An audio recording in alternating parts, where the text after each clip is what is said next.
That night, all the pregnant women dream of themselves with big bellies while a mysterious blue light surrounds them. The next day, Susan is shocked to learn every single woman is keeping the baby. Time passes and the pregnancies continue as normal, so the women take the usual motherhood classes. One night they all start having contractions at the same time, so they are taken to a barn where Susan has set up a special maternity ward for the occasion. All the babies are born naturally at the exact same time, looking healthy and human. Ben even comes to be with Callie and their new son. Unfortunately, there's an exception. Melanie is feeling very sick and taken to intensive care, where she gives birth to a stillborn.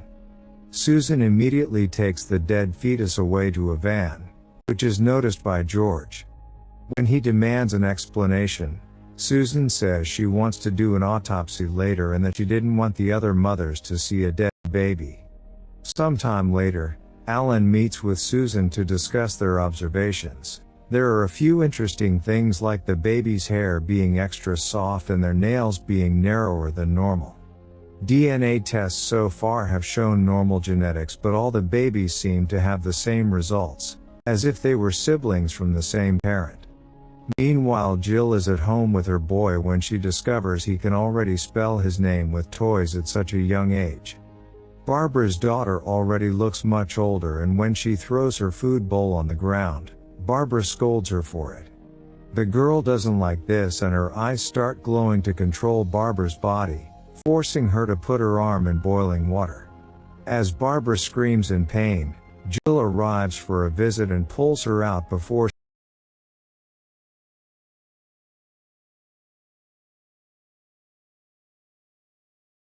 Meanwhile, the other kids approach Susan in her office and make her reveal where she's hiding their dead sibling. The mere sight of it makes David very emotional, and as revenge, the others make Susan lie down on a table and force her to self-delete with her own scalpel.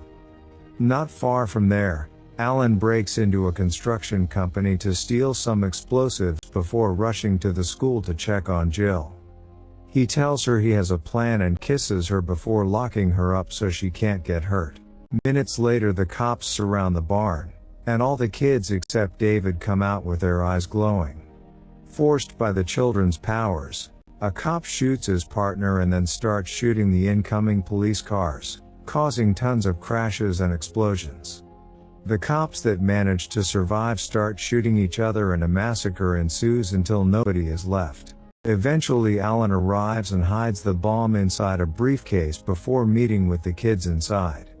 Mara is suspicious of how nervous he looks and tries to read his mind, so Alan makes an extra effort to think of a wall and keep it up. The kids sense her and make her stop before going back to Alan, who won't hold on for much longer. Jill tries to take David again, and when the kids turn their eyes on her, David pushes them and escapes with his mother. Then the kids turn on Alan again and bring their powers to the max to finally break Alan's mind wall, but by the time they see the bomb is too late. The explosives go off and destroy the barn,